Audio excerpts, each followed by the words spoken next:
Bharatiya Janata party ने आप पे जो आरोप लगाए हैं ना, वो कहीं से भी हमें गलत नहीं दिखता इन 3 मुद्दों में।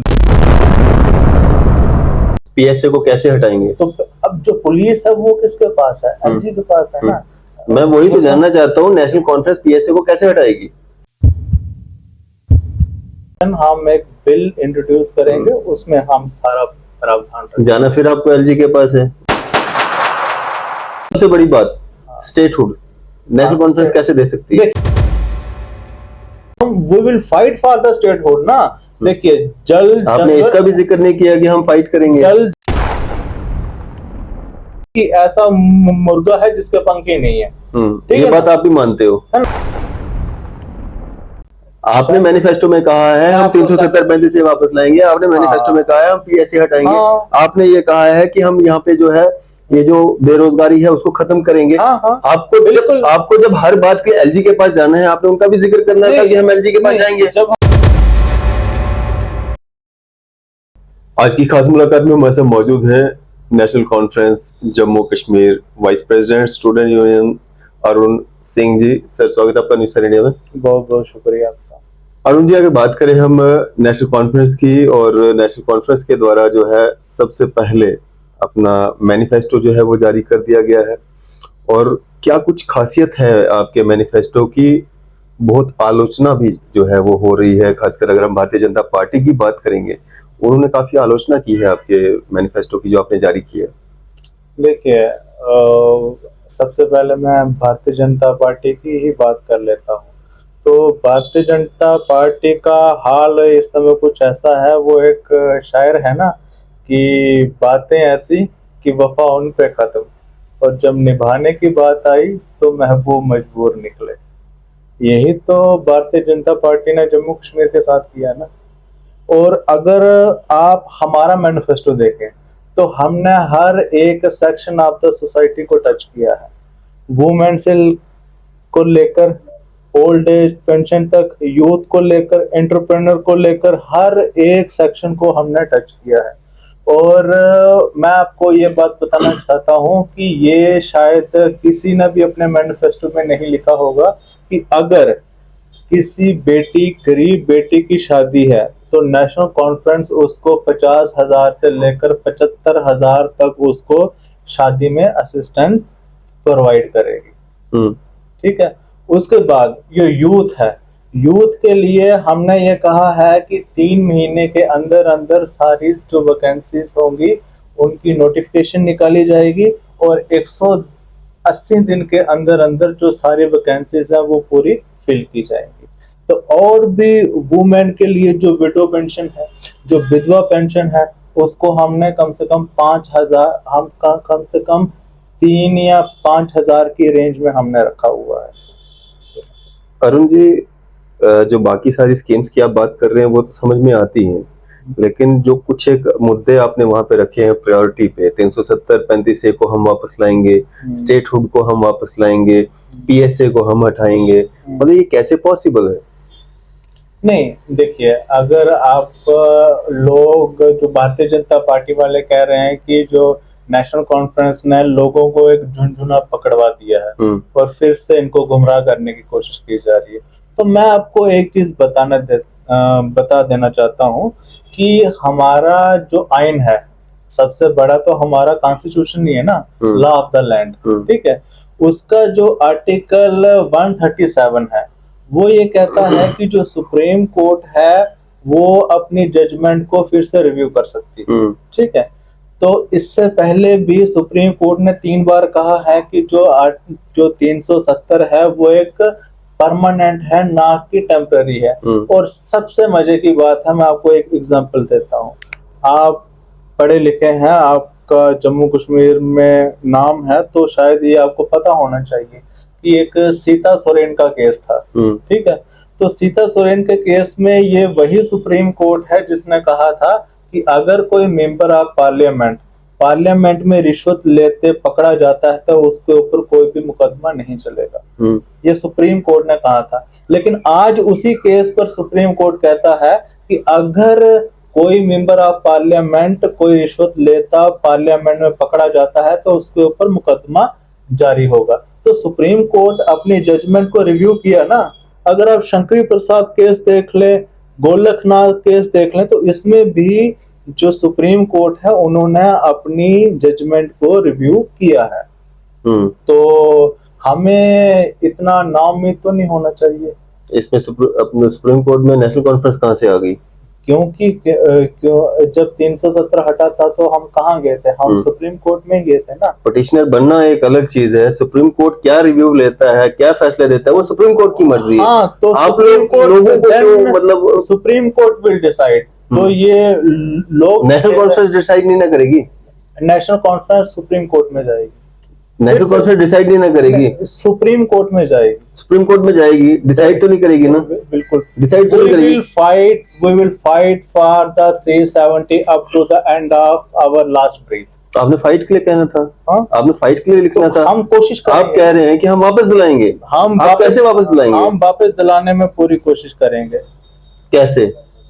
हम जाएंगे सुप्रीम कोर्ट में और सुप्रीम कोर्ट में हम पिटीशन दायर करके फिर से हम सुप्रीम कोर्ट को मजबूर करेंगे कि आपने ये जो जजमेंट दी है इसको फिर से रिव्यू किया जाए। आपने वो क्लॉज डाल देना था उसमें कि हम सुप्रीम कोर्ट में जाएंगे, इसको फाइट करेंगे। ये तो आप तो कह रहे हो, आप तो क्लेम कर रहे हो कि हम 370 से वापस लाएंगे। हम ऑब्वियसली हमारी पूरी कोशिश रहेगी। तो इसके अलावा अगर हम बात करें पीएसए की, पीएसए को आप कैसे हटाएंगे यहाँ से? देखिए, पीएसए, अब मैं आपको बड़े मजे की बात बताता हूँ कि इलेक्शन से पहले जो सारी की सारी जो पावर है वो एलजी को दे दी गई। ठीक है, अब भारतीय जनता पार्टी को पता था कि भाई क्या होगा, हम यहाँ पे इलेक्शन नहीं जीतेंगे तो हम सारी पावरें एलजी को दे देते हैं ताकि हम इनडायरेक्टली रूल कर पाए। ये सारा मुद्दा है। पीएसए को कैसे हटाएंगे? तो अब जो पुलिस है वो किसके पास है? एलजी के पास है ना। मैं वही तो जानना चाहता हूँ, नेशनल कॉन्फ्रेंस पीएसए को कैसे हटाएगी? वो आफ्टर विनिंग द इलेक्शन हम एक बिल इंट्रोड्यूस करेंगे, उसमें हम सारा प्रावधान रखेंगे। जाना फिर आपको एलजी के पास है, वो अप्रूव नहीं करेंगे, आप कैसे हटाओगे? नहीं, वो तो एक कॉमन मिनिमम प्रोग्राम है, उसके तहत वो होगा। हट जाएगा। अब हाँ? सबसे बड़ी बात, स्टेटहुड नेशनल कॉन्फ्रेंस कैसे दे सकती है? देखिए, स्टेटहुड, अब जो हमारे अमित शाह जी हैं, उन्होंने पहले क्या कहा था कि इलेक्शन से पहले we will restore the statehood. ठीक है, अब वो कह रहे हैं कि इलेक्शन के बाद हम स्टेटहुड क्या करेंगे, वो हम देंगे। तो हमें उन पे यकीन है कि वो स्टेटहुड जल्दी से जल्दी रिस्टोर करवाएं। लेकिन आपने अपने मैनिफेस्टो में वो जिक्र ही नहीं किया कि हमें उन पे यकीन है। हम we will fight for the statehood ना। देखिए, आपने इसका भी जिक्र नहीं किया कि हम फाइट करेंगे। आपने ये कहा है कि हम स्टेटहुड वापस लाएंगे, आपने ये कहा है हम पीएसए जो है जम्मू कश्मीर से हटाएंगे, आपने ये कहा है 370 से हम वापस लाएंगे। We will fight for the statehood.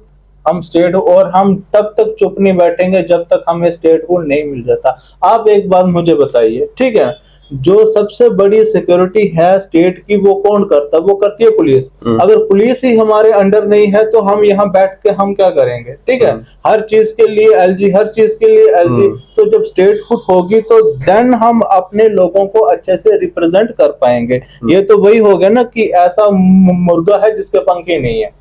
ये बात आप भी मानते हो, है ना? तो विदाउट स्टेटहुड वो है, वहां पे हम सरवाइव नहीं कर सकते। तो इसलिए स्टेटहुड किसने देना है? स्टेटहुड, देखिए, जब सबसे पहले की बात है, स्टेटहुड किसने देना है?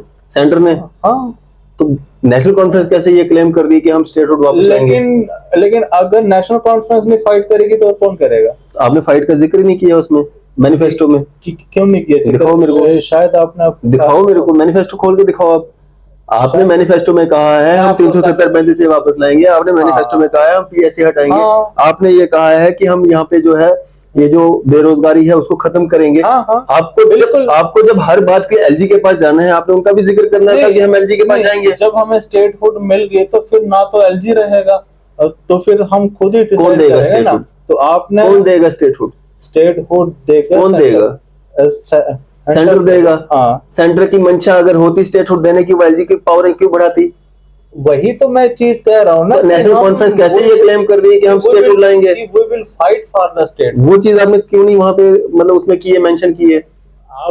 आप देखो, भारतीय जनता पार्टी ने आप पे जो आरोप लगाए हैं ना, वो कहीं से भी हमें गलत नहीं दिखता इन 3 मुद्दों में। बाकी सारे मुद्दे मैंने आगे पढ़े हैं, अच्छे हैं, महिलाओं के लिए हैं, स्टूडेंट्स के लिए हैं, युवाओं के लिए हैं, ओल्ड एज पेंशन जो आपने उसमें किया हुआ, बाकी सब ठीक है, लेकिन ये जो 3 मुद्दे आपके हैं, ये सब की समझ से परे हैं। अच्छा, नहीं कैसे पॉसिबल है नेशनल कॉन्फ्रेंस जब पावर में आ भी जाती है? पीएसए को जम्मू कश्मीर में इंट्रोड्यूस करने वाली ही नेशनल कॉन्फ्रेंस थी, लेकिन तब फुल मेजॉरिटी में थी। अब अगर पावर में आ भी जाती है, पावर तो सारी एलजी साहब के पास है, तो आप कैसे हटाओगे? आप लोगों को क्यों गुमराह कर रहे हो? जब आप मेरी बात सुनिए कि जब एक बार स्टेटहुड मिल गई, उसके बाद तो सारी की सारी पावर जो है वो चीफ मिनिस्टर के पास होती है। अगर आपने आइन को पढ़ा हो तो उसके बाद जो चीफ मिनिस्टर है वो अंडर द कॉन्स्टिट्यूशन सारी पावर को एंटरटेन करेगा, ठीक है ना, अगर स्टेटहुड मिला। हाँ, अगर है, हाँ, अगर बीच में है, अगर, लेकिन अब हम इतने नाउम्मीद नहीं हो सकते ना, हमें फाइट तो करना है। सवाल फिर वहीं पे आ जाता है, अगर मैनिफेस्टो में अगर था तो वहां पे आप करते ना कि अगर सेंटर ने स्टेटहुड दिया तो अगर हम ये सारे काम कर देंगे, फिर तो आपको छोटे से छोटे मसले के लिए एलजी के पास जाना है, फिर तो आप कुछ कर ही नहीं पाओगे। इसलिए तो हमारी मांग है ना, इसलिए तो हम 10 सालों से यही तो हमारा, इसलिए हमारा ये होना है कि आपने हमारी स्टेटहुड छीन के हमको अपाहिज बना दिया। तो अब अगर हम नहीं फाइट करेंगे तो उनको और कौन करेगा? आप ही लोग, उत्तराखंड वाले थोड़ी, आप ही लोग, आपके सीनियर ही तो अपने वादों से, अपनी बातों से मुकर जाते हैं ना। उमर साहब कह रहे थे कि जब तक स्टेटहुड नहीं आएगा तब तक मैं इलेक्शन नहीं लड़ूंगा, एलजी एडमिनिस्ट्रेशन के अंडर में इलेक्शन नहीं लड़ूंगा। आप कह रहे हैं कि मैं लड़ूंगा क्योंकि मेरे को लोगों का बड़ा दबाव बन रहा है। तो ये तो आप खुद ही मुकरते हो ना अपनी बातों से, देखिए अपनी स्टेटमेंटों से। देखिए, एक मेरी बात सुनिए, जो लोकतंत्र होता है, ठीक है ना, उसमें लोगों से बड़ा कुछ नहीं होता। लोगों की तरफ से प्रेशर आया कि आप खड़े होइए, ठीक है ना, तो इसलिए जो उमर साहब हैं वो इलेक्शन कॉन्टेस्ट जरूर करेंगे, ठीक है ना, क्योंकि जो लोकतंत्र, वो जो स्टेटमेंट उन्होंने दिया था उसका क्या, तब पूछना नहीं चाहिए था लोगों से मैं ये स्टेटमेंट दूं या ना दूं? नहीं, देखिए, अब ये जो पुरानी बातें हैं आप इनको छोड़िए, जो करंट जो सिनेरियो है आप इसको देखिए। अभी तो 6 महीने भी नहीं हुए सर उनका स्टेटमेंट आए हुए। नहीं, देखिए, लोकतंत्र में जो सबसे ऊपर है वो होते हैं लोग, और हमें चलना है लोगों के हिसाब से कि भाई लोग क्या कह रहे हैं। फिर लड़ाई कहाँ गई आपकी? कहाँ स्टेटहुड की लड़ाई? हमारी लड़ाई तो लोगों के लिए। आप मुझे बताइए, जो एलजी साहब हैं वो लोगों से कितना मिलते हैं, ठीक है ना, उनको वो लोगों से कभी वो मिले, 4 उनके एडवाइजर हैं, मीन्स 4 ब्यूरोक्रेट और एक एलजी, तो इतनी बड़ी वो जो यूटी है उसको वो चलाएंगे, ठीक है ना। तो उसके लिए क्या है, तुम्हारा जो लोकल जो ग्रास रूट लेवल की जो डेमोक्रेसी है वहां पे स्ट्रेंथन होनी चाहिए, ठीक है ना। और ऊपर से आपने बात की वो अनएम्प्लॉयमेंट की, ठीक है, तो हमारी ही जो सरकार है उसने क्या कहा है कि 12th क्लास तक हमारी जो एजुकेशन है वो पूरी बिल्कुल फ्री होगी, ठीक है। उसके बाद जो महिलाएं हैं उनको पूरा जो बसेज हैं उनको पूरी मुफ्त में होगी, ठीक है। और उसके बाद हम यहाँ पे एस्टैब्लिश करेंगे 2 स्किल यूनिवर्सिटी और एक कल्चरल यूनिवर्सिटी, ठीक है। उसके बाद हमने EWS के लिए भी बड़े सारे प्रावधान हमने रखे हैं, ठीक है। लेकिन अभी तक जो, और सबसे बड़ी बात है, आप ये कह रहे थे कि जो पॉलिटिकल जो प्रिजनर हैं, बीजेपी ने ये मुद्दा उठाया ना कि जो पॉलिटिकली जो प्रिजनर हैं हम उनको रिलीज करेंगे। मैं आपको बात बताता हूं कि जब पीडीपी और भाजपा की जब सरकार बनी तो जो मसरत आलम भट्ट था उसको किसने बाहर निकालना था? यही लोग थे ना जो बाहर निकालने वाले, ठीक है। तो पहले मैं इनको ये कहना चाहता हूं कि first read the definition of the political prisoner, then we will talk.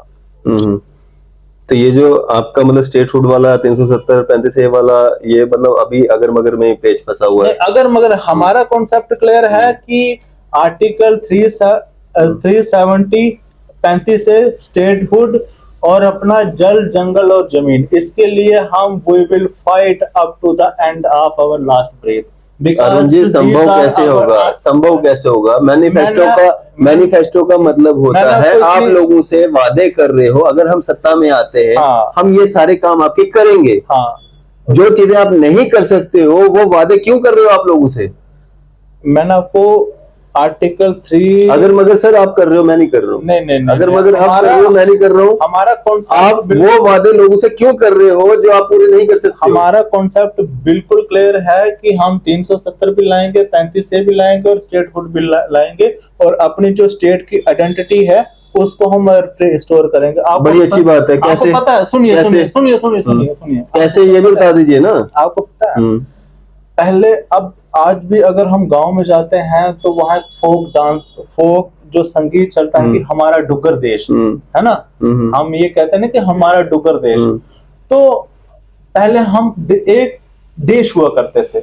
देश के बाद जब हम इंडिया के साथ हम आए, ठीक है ना, तो उस समय हमको स्टेट का दर्जा दिया। स्टेट से फिर हम कहाँ आ गए? यूटी की तरफ आ गए।